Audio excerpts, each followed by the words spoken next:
Thanks for joining us today on Coastal and Progressive Rainbow Forum on Society Bites Radio. Today we will be speaking with Stephen Gaskill. He is the president of the Florida LGBTQ plus caucus. Welcome, Stephen. Thank you for being with us today. Hey, Steve. Thanks very much. Great to join you. Great. First, I would like for you maybe to introduce yourself a little bit about your history here in Florida and with the LGBTQ plus caucus, and tell us some ideas you have for the future and in this coming year and this very challenging time that we're in with COVID-19. Sure. Well, about me, I'm president of the Florida LGBTQ plus Democratic Caucus. I was one of the original founders for this current iteration, which was about 15 years ago, and served as communications director for many years.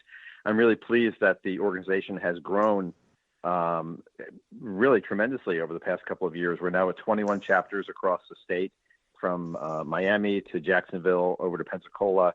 We are growing in the red areas, which is very surprising to me, but I'm really thrilled that we have a strong LGBTQ communities that are looking to get involved in democratic politics. So our goal this year is to turn Florida blue. That's the simplest answer. We're working throughout the state with our chapters. Right now we're going through our endorsement process, which sounds a little dry, but it's really important. The endorsements are one of the strongest currencies that we as an organization have, not only at the statewide level, but at the chapter level.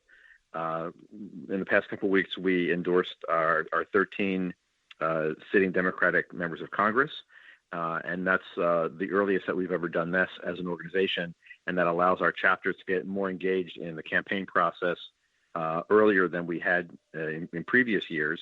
And I'm pleased to say that all of our delegation is very supportive of the LGBTQ plus community.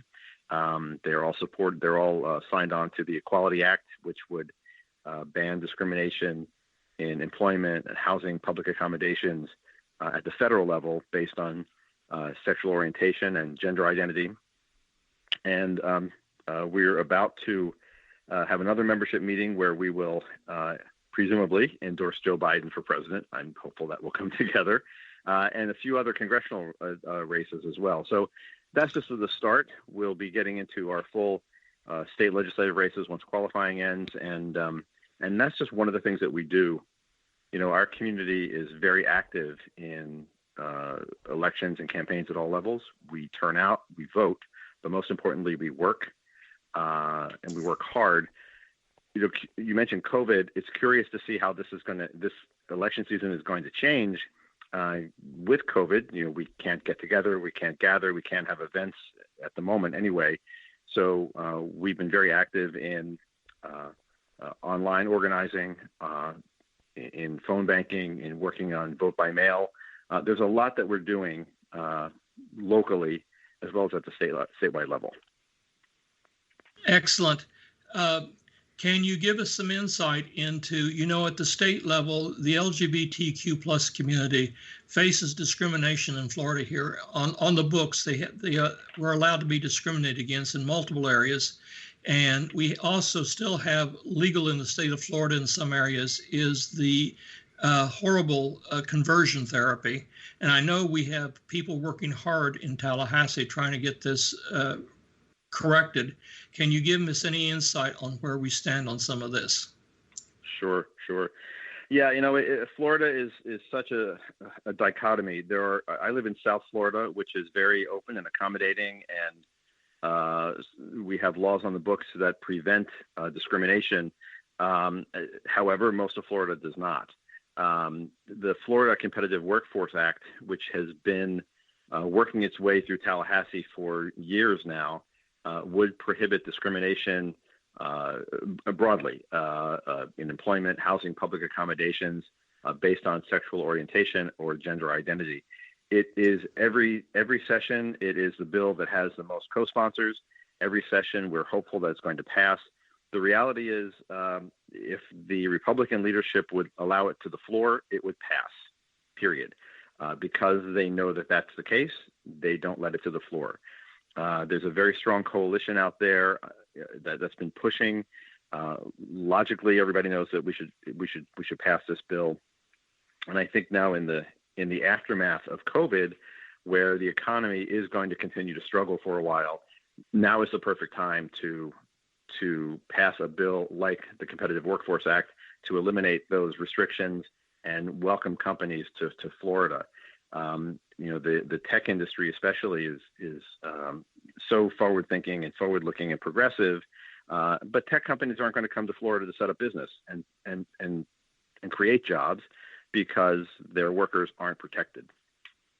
By the same token, conversion therapy, which is such a dangerous practice, and I'm pleased that there are bans popping up in localities across Florida, and that's because of the work of not only groups like the Florida LGBTQ Democratic Caucus and our chapters, but the work that we're doing with Equality Florida and HRC and SAVE. I'm really pleased that the Florida LGBTQ plus Democratic Caucus has been growing.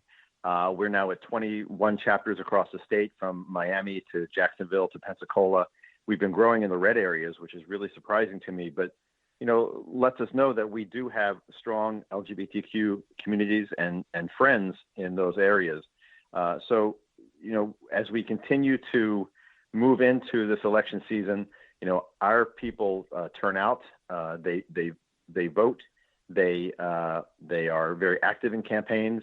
And we're in a new era, as you mentioned, with COVID. Who knows how campaign seasons are going to turn out from now on? But, we've moved from events and gatherings to being online, organizing online, and that's where we are right now. Our Pasco chapter, for instance, is one of the leaders in phone banking and urging people to sign up for vote by mail. So that's where we're going as an organization to help turn Florida blue in 2020. Okay, I wanted to talk a little bit about the Competitive Workforce Act and how this is so important to Florida and us getting this passed. Can you review a little bit of why it's not passed and why we have to keep pushing for this, why it's so important to the future of Florida? Sure. This is such a frustration. The Florida Competitive Workforce Act is such an important piece of legislation. It would ban discrimination in employment, housing, and public accommodations, among other things, based on sexual orientation and gender identity. This bill has been in Tallahassee for several sessions. It is always the bill that has the most co-sponsors, and yet it doesn't get to the floor. The reason it doesn't get to the floor is because the Republican leadership knows that if it gets to the floor, it's going to pass, and they don't want that to happen.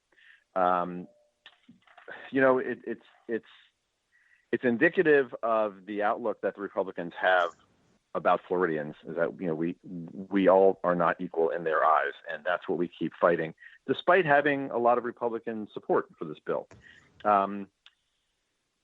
I think what's going to happen is, in light of COVID, in light of the employment challenges that we're going to have for the foreseeable future, it might actually spark a renewed push for the Competitive Workforce Act, because companies aren't going to relocate to Florida if their employees aren't covered and safe and protected.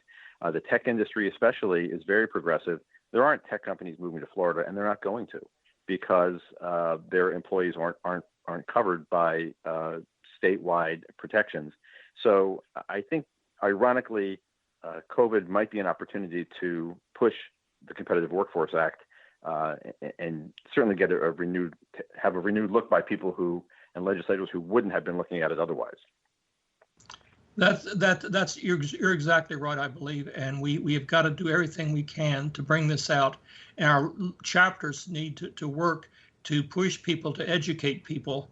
I know that on a little personal note here, I would not be as involved as I am in the Democratic Party if I hadn't faced discrimination when I came to Florida out of Santa Fe, New Mexico, and saw firsthand here what I thought was then history, and realized I had moved into a state where a lot of people were facing discrimination in their housing and in other areas as well.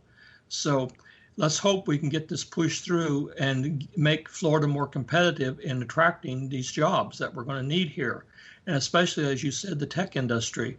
A lot of people do not want to come to Florida based on if they're facing discrimination, of course, and the tech companies know this. And how can they relocate here if they can't relocate their staff into a environment where they're going to be more welcomed? So, with that said, that's exactly right. I'm sorry to cut you off, but that's exactly right. I mean, and it's not only workforce; it's other issues as well. Conversion therapy is such a huge issue. It's a dangerous practice. It attempts to change someone's sexual orientation. It's been discredited widely. There's no one who believes that this is a safe practice, and yet we also don't have statewide protections against that. There's no ban against conversion therapy. Fortunately, individual municipalities and counties and cities are stepping up and doing that work, and ensuring protections for our youth, just like they're ensuring protections, for the LGBTQ community widely, depending upon where you are. We work closely with the other major groups in the state who are fighting this: Equality Florida, HRC, SAVE, Palm Beach County Human Rights Council. They're all in the communities pushing for conversion therapy bans, and they're being successful at it. But it's unfortunate that we need to be going city by city to get this done. At the moment, that's the only way it's happening.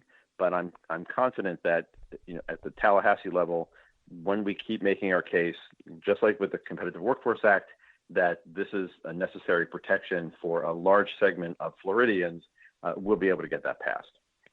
Excellent, and you're exactly right. We just got to hope that we just keep pushing, and we'll finally get results here. Let's talk about a little bit about some other areas that impact it. Of course, the jobless situation here in Florida is horrendous right now, with all the people who have lost their jobs. And this particularly affects the LGBTQ plus community, because a lot of the people who work as servers and work in these other areas are from the LGBTQ plus community. And I wanted to give some insights, and plus the horrendous situation we have right now with people not being able to collect their unemployment involved with this. It is really shameful that we have to be in this type of environment in Florida. It's bad enough that Florida ranks nearly last in the nation in benefits and things, but the people who are unemployed, then they can't collect their benefits. Can you give some insight into there where you think that the state Democratic Party can pressure? I'm hopeful this investigation, and we can find out what went wrong and try to compensate these workers for what they've been through, the nightmare. I'm sure you know many who've been through it too. I know I work with people every day that are trying to get their benefits and they can't get them. What insight can you give in this area? Sure. Well, we're now at 38 million unemployed based on the numbers that just came out this week. That's more than 700,000 Floridians. And that's it's a personal tragedy. If anyone's ever been unemployed or just struggling, Florida is not exactly welcoming to employees anyway. You're either a very low paid worker or you're at the top of the heap, and there's very little in between. The Congress is working on more stimulus bills, and that will ultimately make its way to Florida. The House, obviously, being more progressive, being more forward-focused, being more concerned about individuals than corporations, is working hard to pass a package. They passed one last week, the HEROES Act.